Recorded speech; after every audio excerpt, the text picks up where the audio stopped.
Si na ka nxitur profeti alayhis salam që ta shfrytëzojmë kohën? I dërguari Allahu sallallahu alaihi wasallam ka thënë: "Igtanim khamsan qabla khamsin, shababaka qabla haramik, wa sihhataka qabla saqamik, wa faraghaka qabla shughlik, wa ghinaka qabla faqrik, wa hayataka qabla mautik."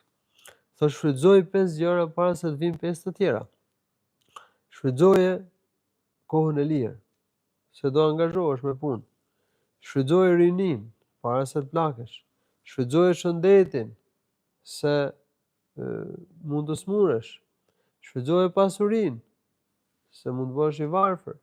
Shfrytëzoje jetën se do vdesësh, do vinë momenti i vdekjes.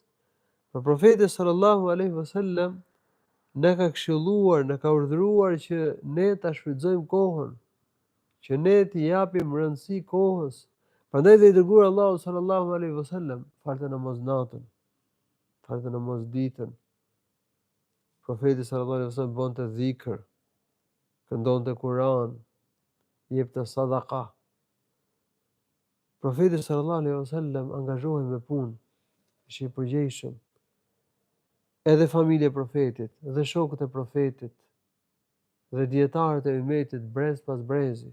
Pra e kanë shfrytzuar kohën, se ja kanë ditur vlerën.